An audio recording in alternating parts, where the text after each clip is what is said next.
प्यारे भक्तों, आज शुक्रवार के दिन आप सभी सुनिए शुक्रवार व्रत कथा।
इसी गांव में एक सेठ रहा करते थे।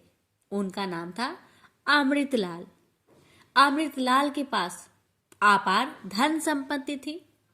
फिर भी वह दिन रात ऐसा कमाने की ही सोचा करते थे। यह भाग्य की विडंबना थी कि शादी के 15 वर्ष बाद भी उनका कोई संतान नहीं था। यही कारण था कि खुशियां उनको काटने को दौड़ती थी। एक दिन जब सेठ अमृतलाल सायंकाल घर लौटे तो अपनी पत्नी को गहन चिंता में बिस्तर पर लेटे हुए पाया। उन्होंने पास जाकर पूछा, हे प्रिय, तुम्हारी यह उदासी किस कारण है? तुम्हारा सारा शरीर सोने से लदा है। कोठी, नौकर, चाकर, धन दौलत सभी कुछ तो है, फिर तुम्हारी उदासी का कारण समझ में नहीं आता मुझे। उनकी पत्नी लाजवंती ने कहा, हे स्वामी, ये सही है कि हमारे पास अतुल संपत्ति है, लेकिन यह है किसके लिए? अमृतलाल ने पूछा, तुम कहना क्या चाहती हो? लाजवंती ने कहा, जब हमारे संतान ही नहीं है तो यह धन दौलत बेकार ही तो है। अमृतलाल ने लाजवंती को दिलासा देते हुए कहा, तुम तो अच्छी तरह जानती ही हो कि संतान प्राप्ति के लिए हमने क्या कुछ नहीं किया। हालांकि हम दोनों की डॉक्टरी जांच में कोई दोष भी नहीं पाया गया। लगता है हमारे भाग्य में संतान सुख लिखा ही नहीं है। इस तरह दोनों पति पत्नी एक दूसरे के दुख को समझकर उदास हो गए। तभी एक नौकरानी दौड़ती हुई आई उनके पास और बोली, मालकिन, एक बहुत ही पहुंचे हुए महात्मा द्वार पर आए हैं। दोनों ने सोचा शायद संतों की कृपा से ही कोई उपाय हाथ लग जाए, और वे दोनों द्वार पर आ गए। महात्मा के चरण स्पर्श कर उन्हें विशेष कक्ष में लाकर उच्च आसन पर विराजमान किया और स्वयं धरती पर बैठ गए। दोनों ने उनकी बहुत सेवा की। सेवा से प्रसन्न होकर महात्मा ने कहा, मैं तुम लोगों की सेवा से बहुत प्रसन्न हुआ हूँ, जो चाहो वर मांग लो। वे दोनों हाथ जोड़कर विनीत भाव से बोले, महात्मन, वैसे तो हम सब तरह से सुखी हैं, लेकिन संतान सुख का अभाव हमें शूल समान चुभता है। यदि आप कोई उपाय बता सके तो बताइए। महात्मा ने फिर माँ वैभव लक्ष्मी के व्रत का महत्व बताते हुए कहा, यदि तुम लोग 21 शुक्रवार तक माँ के निमित्त व्रत रखो तो तुम्हारी मनोकामना निश्चित रूप से पूरी होगी। दोनों पति पत्नी ने उस व्रत की विधि जाननी चाहिए। तब कन्याओं को भोजन कराकर माँ के भक्तों को श्री माँ वैभव लक्ष्मी व्रत कथा की पुस्तकें भेंट स्वरूप में दे। सेठ अमृतलाल उनकी पत्नी लाजवंती ने महात्मा द्वारा बताए गए उपाय को विधिवत अपनाया। व्रत के अंतिम दिन से 9 दिन बाद लाजवंती गर्भवती हुई और 9 माह बाद सुंदर व गुणवान पुत्र को जन्म दिया। ये सब माँ वैभव लक्ष्मी की कृपा के कारण से ही हुआ। पुत्र जन्म के अवसर पर घर में आनंद उत्सव का माहौल बन गया। खुशियां तो मानो घर के हर कोने में बिखरी सी पड़ी थी। फिर दोनों पति पत्नी अपने पुत्र सहित सकुशल सुखपूर्वक जीवन यापन करने लगे। प्रेम से बोलिए वैभव लक्ष्मी माता की जय। हे वैभव लक्ष्मी माता, आपकी कथा कहने वाले, श्रद्धा भाव से सुनने वाले हर भक्तों की हर मनोकामना को पूर्ण करना, पुत्र की चाह रखने वाले को पुत्र प्राप्ति का आशीर्वाद देना। प्रेम से बोलिए वैभव लक्ष्मी माता की जय। एक बुढ़िया माई थी, उसके 7 लड़के थे। 6 कमाने वाले थे और एक निकम्मा था, कमाता कुछ नहीं था। बुढ़िया माई अपने 6 बेटों के लिए भोजन बनाती थी और उनको भोजन कराती और उनसे जो कुछ जूठन बचती वह 7वें बेटे को देती थी। एक दिन 7वां बेटा अपनी पत्नी से बोला, देखो मेरी माँ को मुझ पर कितना प्रेम है। वह बोली, क्यों नहीं, सबका जो जूठा तुमको खिलाती है। वह बोला, ऐसा नहीं हो सकता। मैं जब तक अपनी आंखों से ना देख लूं, मैं मान नहीं सकता कि मेरी माँ मेरे साथ ऐसा कर सकती है। कुछ दिन बाद त्योहार आया। घर में 7 प्रकार के भोजन और चूरमे के लड्डू बने। अब सबसे छोटे लड़के ने यानी कि 7वें लड़के ने अपना सिर दुखने का बहाना बनाया और पतला चादर ओढ़कर रसोई घर में सो गया, ये देखने के लिए कि मेरी माँ मुझे जूठे भोजन देती है या फिर बनाई हुई ताजी भोजन देती है।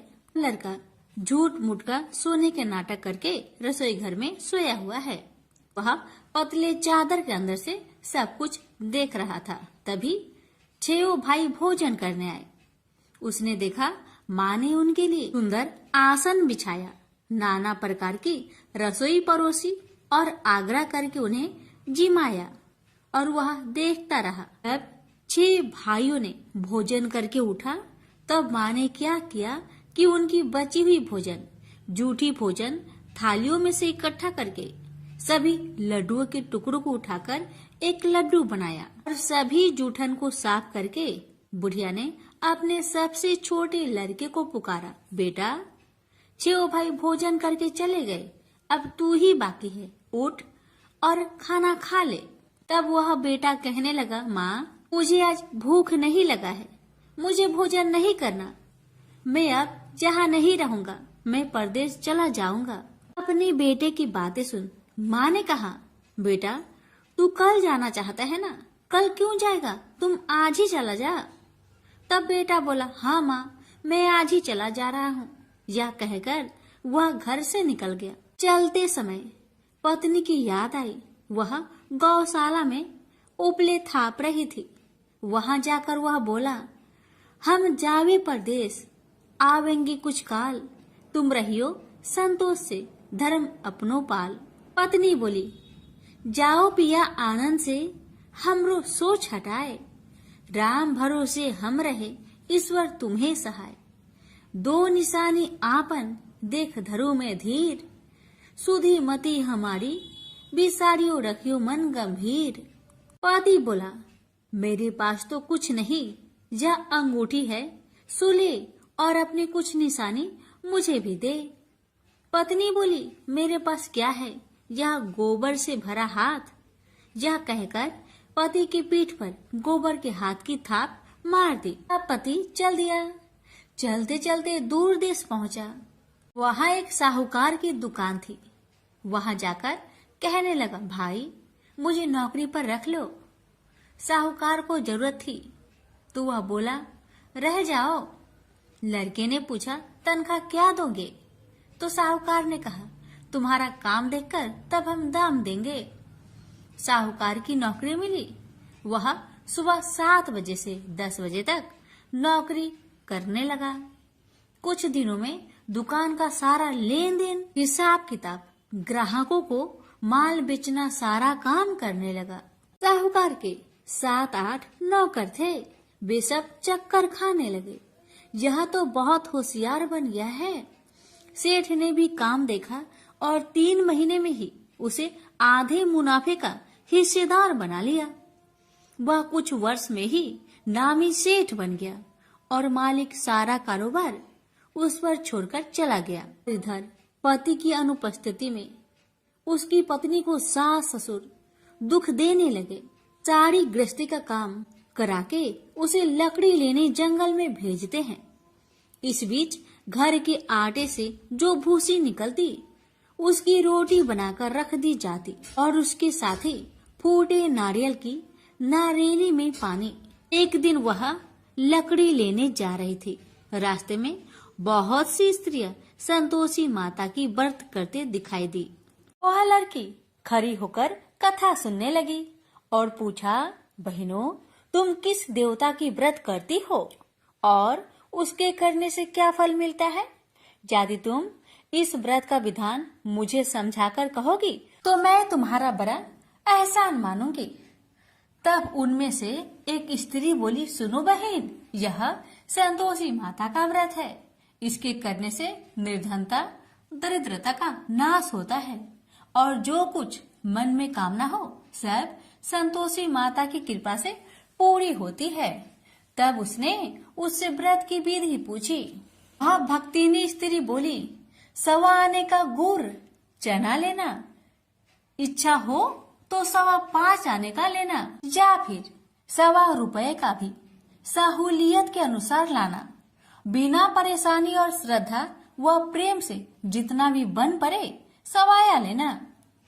प्रत्येक शुक्रवार को निराहार रहकर कथा सुनना। इसके बीच कर्म टूटे नहीं, लगातार नियम पालन करते रहना। सुनने वाला कोई न मिले तो घी का दीपक जला उसके आगे या जल के पात्र के सामने रखकर कथा कहना। जब कार्य सिद्ध न हो नियम का पालन करना और कार्य सिद्ध हो जाने पर व्रत का उद्यापन करना। 3 मास में माता फल पूरा करती है। यदि किसी के ग्रह खोटे भी हो तो भी माता वर्ष भर में कार्य सिद्ध करती है। फल सिद्ध होने पर उद्यापन कर लेना चाहिए, बीच में नहीं। उद्यापन में 2.5 सेर आटे का खाजा तथा इसी परिमाण में खीर तथा चने का साग करना। 8 लड़कों को भोजन कराना। जहाँ तक मिले देवर, जेठ, भाई बंधु के हो, न मिले तो रिश्तेदारों और पास पड़ोसियों को बुलाना। उन्हें भोजन करा, यथाशक्ति दक्षिणा दे।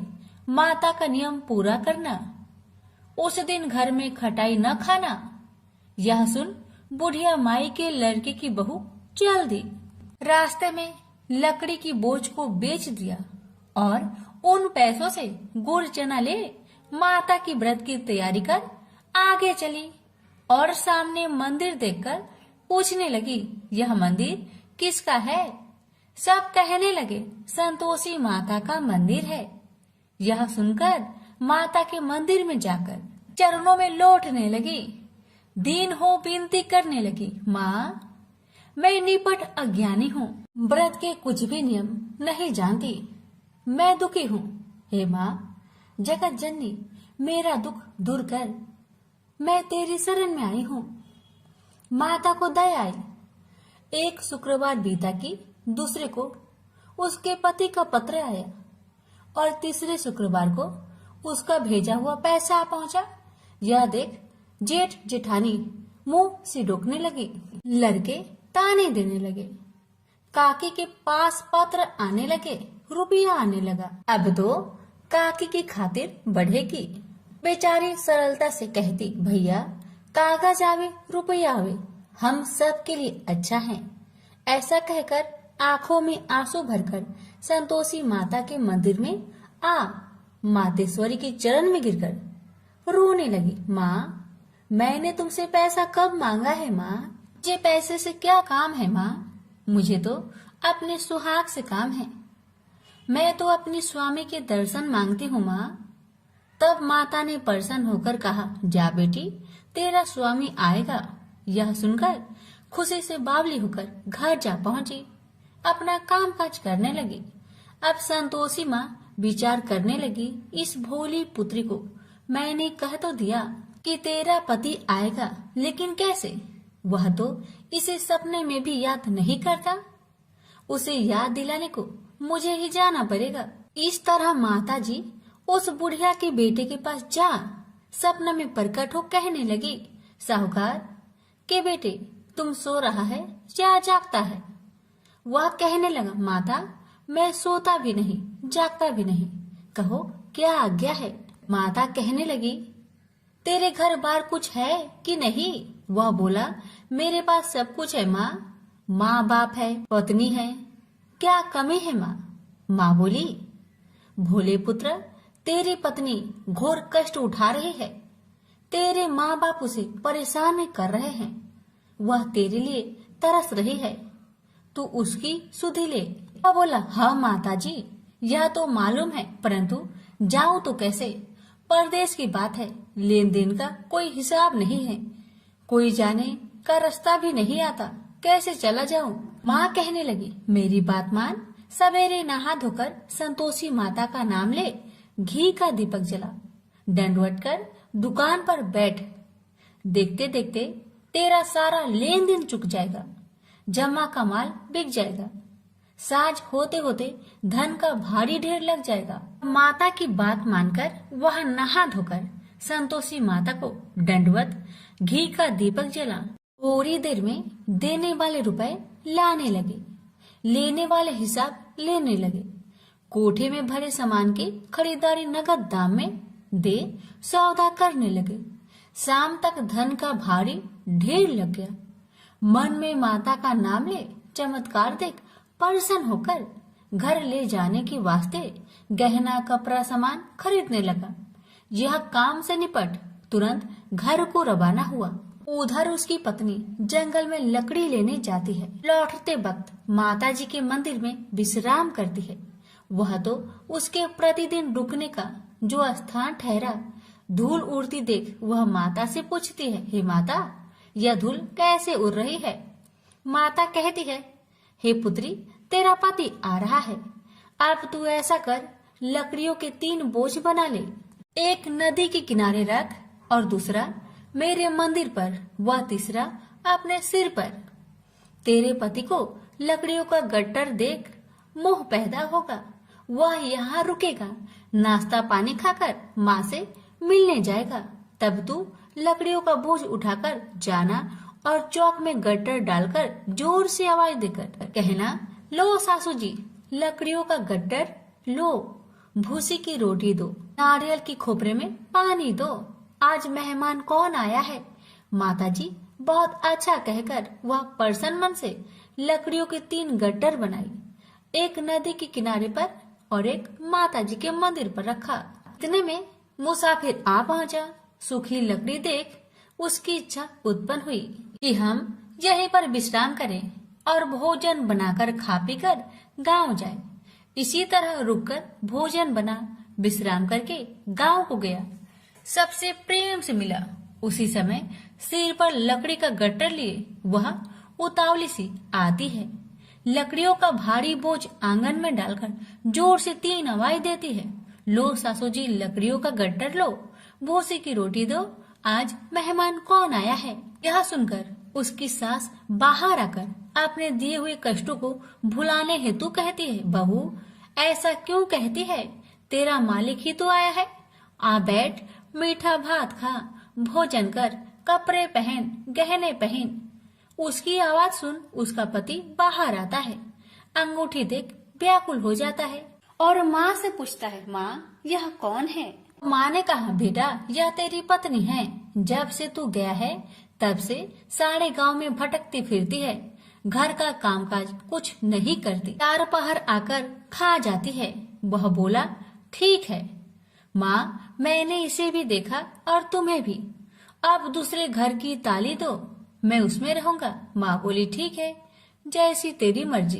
तब वह दूसरे मकान की तीसरी मंजिल का कमरा खोल सारा सामान जमाया। एक दिन में ही राजा के महल के जैसा ठाट बाट बन गया। अब क्या था, बहू सुख भोगने लगी। इतने में शुक्रवार आया। उसने पति से कहा, मुझे संतोषी माता का व्रत उद्यापन करना है।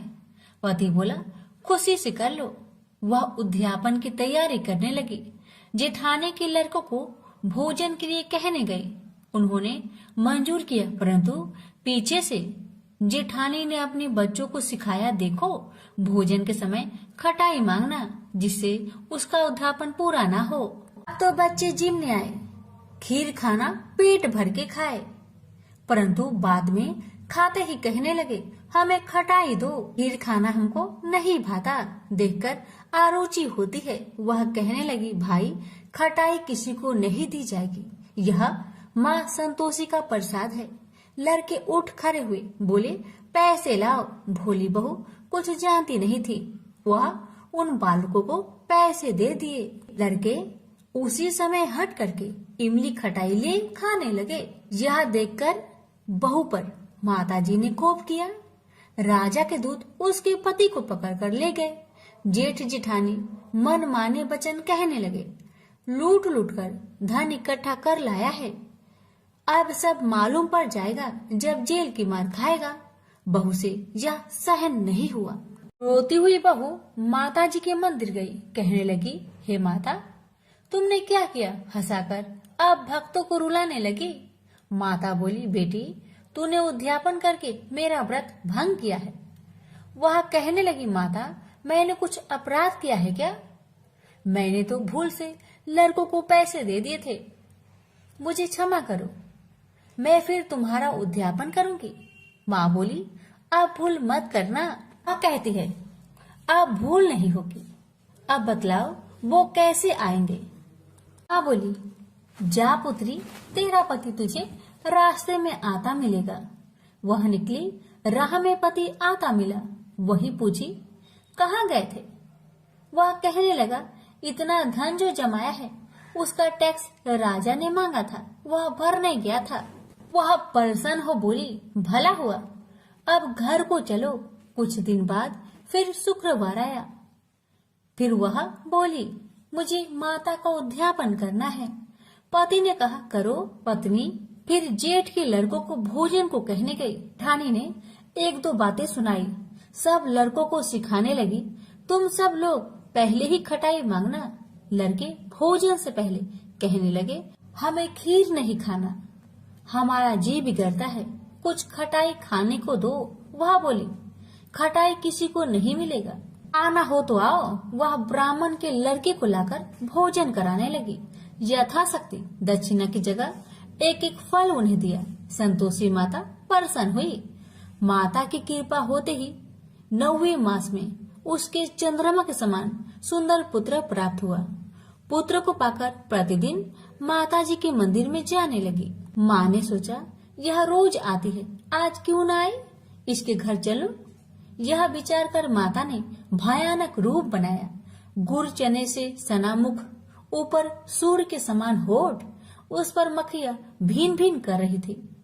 दहली पर पैर रखते ही उसकी सांस चिल्लाई, देखो रे देखो, कोई चुड़ैल डाकिन चली आ रही है, लड़कों इसे भगाओ नहीं तो किसी को खा जाएगी। लड़के भागने लगे, चिल्लाकर खिड़की बंद करने लगे। बहू रोशनदान में देख रही थी। प्रसन्नता से पगली बन चिल्लाने लगी, आज मेरी माँ मेरे घर आई है, आज मेरी माता मेरे घर आई है। वह बच्चों को दूध पीने से हटाती थी। इतने में सास का क्रोध फट पड़ा। वह बोली, क्यों उतावली हुई है, बच्चे को पटक दिया। इतने में माँ के प्रताप से लड़के ही लड़के नजर आने लगे। वह बोली, माँ जिसका मैं व्रत करती हूँ, यह वही संतोषी माता है। सबने माता जी के चरण पकड़ लिए और विनती कर कहने लगे, हे माता, हम मूर्ख हैं, अज्ञानी हैं, तुम्हारे व्रत की विधि हम नहीं जानते, व्रत भंग कर हमने बड़ा अपराध किया है। जग माता, आप हमारा अपराध क्षमा करो। इस प्रकार माता प्रसन्न हुई, बहू को प्रसन्न हो जैसा फल दिया। वैसा माता सबको दे, जो पढ़े उसका मनोरथ पूर्ण हो, जो सुने उसका भी मनोरथ पूर्ण हो। प्रेम से बोलिए संतोषी माता की जय। एक समय की बात है। काशी निवासी धनंजय की पत्नी का नाम सुलक्षणा था। उसे अन्य सब सुख प्राप्त थे, केवल निर्धनता ही उसके दुख का एकमात्र कारण थी। यह दुख उसे हर समय सताता रहता था। एक दिन सुलक्षणा पति से बोली, स्वामी, आप कुछ उद्यम करो तो काम चले। इस प्रकार कब तक काम चलेगा? सुलक्षणा की बात धनंजय के मन में बैठ गई और वह उसी दिन विश्वनाथ शंकर जी को प्रसन्न करने के लिए बैठ गया और कहने लगा, हे देवाधिदेव विश्वेश्वर, मुझे पूजा पाठ कुछ नहीं आता है, केवल आपके भरोसे बैठा हूँ। इतनी विनती करके वह 2-3 दिन भूखा प्यासा बैठा रहा। यह देखकर भगवान शंकर ने उसके कान में अन्नपूर्णा अन्नपूर्णा अन्नपूर्णा इस प्रकार 3 बार कहा। यह कौन क्या कह गया? इसी सोच में धनंजय पड़ गया कि मंदिर से आते ब्राह्मणों को देखकर पूछने लगा, पंडित जी, अन्नपूर्णा कौन है? ब्राह्मणों ने कहा, तू अन्न छोड़कर बैठा है, सो तुझे अन्न की बात सूझती है, जा घर जाकर अन्न ग्रहण कर। धनंजय घर गया, स्त्री से सारी बात कही। वह बोली, नाथ, चिंता मत करो, स्वयं शंकर जी ने यह मंत्र दिया है, वे स्वयं ही खुलासा करेंगे, आप फिर जाकर उनकी आराधना करो। धनंजय फिर जैसा कि तैसा पूजा में बैठ गया। रात्रि में शंकर जी ने आज्ञा दी और कहा, तू पूर्व दिशा में चला जा। वह अन्नपूर्णा का नाम जपता जाता और रास्ते में फल खाता, झरनों का पानी पीता जाता। इस प्रकार कितने ही दिनों तक चलता गया। वहां उसे चांदी सी चमकती वन की शोभा देखने में आई। सुंदर सरोवर देखने में या उनके किनारे कितनी ही अप्सराएं झुंड बनाए बैठी थी। एक कथा सुनाती और सब मिलकर माँ अन्नपूर्णा इस प्रकार बार बार कहती थी। यह अगहन मास की उजेली रात्रि थी और आज से ही व्रत का प्रारंभ था। जिस शब्द की खोज करने वह निकला था, वह उसे वहां सुनने को मिला। धनंजय ने उसके पास जाकर पूछा, हे देवियों, आप यहाँ क्या करती हो? उन सब ने कहा, हम माँ अन्नपूर्णा का व्रत करती हैं। धनंजय ने पूछा, व्रत पूजा करने से क्या होता है? यह किसी ने किया भी है? इसे कब किया जाए? कैसा व्रत है और कैसी विधि है? मुझसे भी विस्तार से बताओ। वे कहने लगी, इस व्रत को सब कोई कर सकते हैं। 21 दिन तक के लिए 21 गांठ का सूत लेना चाहिए। 21 दिन यानी न बने तो एक दिन उपवास करे, या भी न बने तो केवल कथा सुनकर प्रसाद ले। निराहार रहकर कथा कहे, कथा सुनने वाला कोई न मिले तो पीपल के पत्तों को रख, सुपारी या घृत कुमारी वृक्ष को सामने कर, दीपक को साक्षी कर, सूर्य, गाय, तुलसी या महादेव को बिना कथा सुनाए मुख में दाना न डाले। यदि भूल से कुछ पड़ जाए तो एक दिवस फिर उपवास करे। व्रत के दिन क्रोध न करे और झूठ न बोले। धनंजय बोला, इस व्रत के करने से क्या होगा? वे कहने लगी, इसके करने से अंधों को नेत्र मिले, लुल्लू को हाथ मिले, निर्धन के घर धन आए, बाझिन को संतान मिले, मूर्ख को विद्या आए।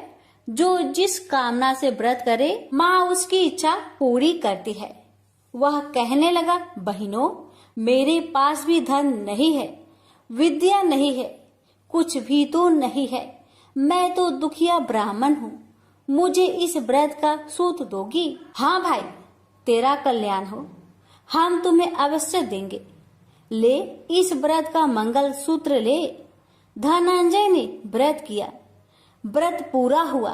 तभी सरोवर में से 21 खंड की स्वर्ण सीढ़ी हीरा मोती जड़ी हुई प्रकट हुई। धनंजय अन्नपूर्णा अन्नपूर्णा कहता जाता था।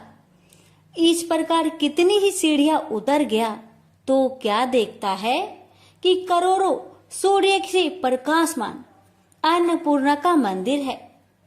उसके सामने स्वर्ण सिंहासन पर माता अन्नपूर्णा विराजमान है। सामने भिक्षा हेतु शंकर भगवान खड़े हैं। देवांगनाएं चवर डुलाती है। कितनी ही हथियार बांधे पहरा देती है। धनंजय दौड़कर जगदम्बा के चरणों में गिर गया। देवी उसके मन का कलेश जान गई।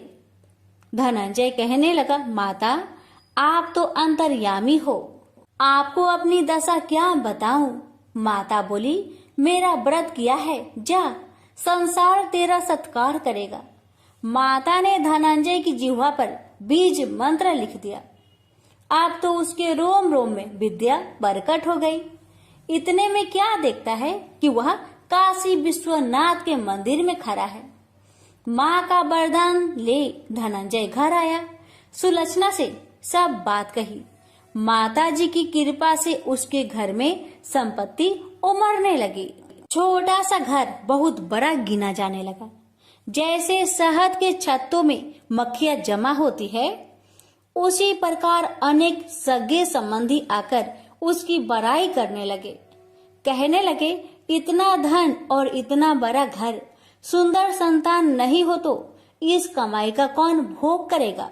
सुलक्षणा से संतान नहीं है, इसलिए तुम दूसरा विवाह करो। अनिच्छा होते हुए भी धनंजय को दूसरा विवाह करना पड़ा और सुलक्षणा को सौत का दुख उठाना पड़ा।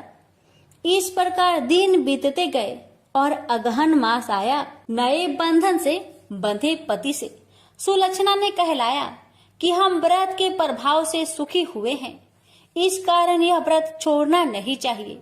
यह माता जी का प्रताप है जो हम इतने संपन्न और सुखी हैं। सुलक्षणा की बात सुन धनंजय उसके यहाँ आया और व्रत में बैठ गया। नई बहू को इस व्रत की खबर नहीं थी। वह धनंजय की आने की राह देख रही थी। दिन बीतते गए और व्रत पूर्ण होने में 3 दिवस बाकी थे कि नई बहू को खबर पड़ी। उसके मन में ईर्ष्या की ज्वाला दहकने लगी थी। सुलक्षणा के घर आ पहुंची और उसने वहां भगदड़ मचा दी। वह धनंजय को अपने साथ ले गई। नए घर में धनंजय को थोड़ी देर के लिए निंद्रा ने आ दबाया। इसी समय नई बहू ने उसका व्रत का सूत तोड़कर आग में फेंक दिया। अब तो माता जी का कोप जाग गया। घर में अकस्मात आग लग गई। सब कुछ जलकर खाक हो गया। सुलक्षणा जान गई और पति को फिर अपने घर ले आई। नई बहू रूठकर माता पिता के घर जा बैठी। पति को परमेश्वर मानने वाली सुलक्षणा बोली, नाथ घबराना नहीं, माता जी की कृपा अलौकिक है। पुत्र कुपुत्र हो जाता है पर माता कुमाता नहीं होती। अब आप श्रद्धा और भक्ति से आराधना शुरू करो, वे जरूर हमारा कल्याण करेगी। धनंजय फिर माता के पीछे पड़ गया। फिर वही सरोवर सीढ़ी प्रकट हुई। उसमें माँ अन्नपूर्णा कहकर वह उतर गया। वहां जा माता जी के चरणों में रुदन करने लगा। माता प्रसन्न होकर बोली, यह मेरी स्वर्ण की मूर्ति ले, उसकी पूजा करना, तू फिर सुखी हो जाएगा। जा, तुझे मेरा आशीर्वाद है। तेरी स्त्री सुलक्षणा ने श्रद्धा से मेरा व्रत किया है, उसे मैंने पुत्र दिया है। धनंजय ने आंखें खोली तो खुद को काशी विश्वनाथ के मंदिर में खड़ा पाया। वहां से फिर उसी प्रकार घर को आया। इधर सुलक्षणा के दिन चढ़े और महीने पूरे होते ही पुत्र का जन्म हुआ। गांव में आश्चर्य की लहर दौड़ गई। इस प्रकार उसी गांव के निसंतान सेठ के पुत्र होने पर उसने माता अन्नपूर्णा का मंदिर बनवा दिया। उसमें माता जी धूमधाम से पधारी, यज्ञ किया और धनंजय को मंदिर के आचार्य का पद दे दिया। जीविका के लिए मंदिर की दक्षिणा और रहने के लिए बड़ा सुंदर सा भवन दिया। धनंजय स्त्री पुत्र सहित वहां रहने लगा। माता जी के चढ़ावे में भरपूर आमदनी होने लगी। उधर नई बहू के पिता के घर डाका पड़ा, सब लूट गया। वे भीख मांगकर पेट भरने लगे। सुलक्षणा ने यह सुना तो उन्हें बुला भेजा, अलग घर में रख लिया और उनके अन्न वस्त्र का प्रबंध कर दिया। धनंजय, सुलक्षणा और उसका पुत्र माताजी की कृपा से आनंद से रहने लगे। माताजी ने जैसे इनके भंडार भरे वैसे सबके भंडार भरे। हे माता, अगर आपकी कथा कहने में हमसे कोई गलती हुई हो उसे क्षमा करना और अपने सभी भक्तों की सभी मनोकामना को पूर्ण करना। प्रेम से बोलिए अन्नपूर्णा माता की जय।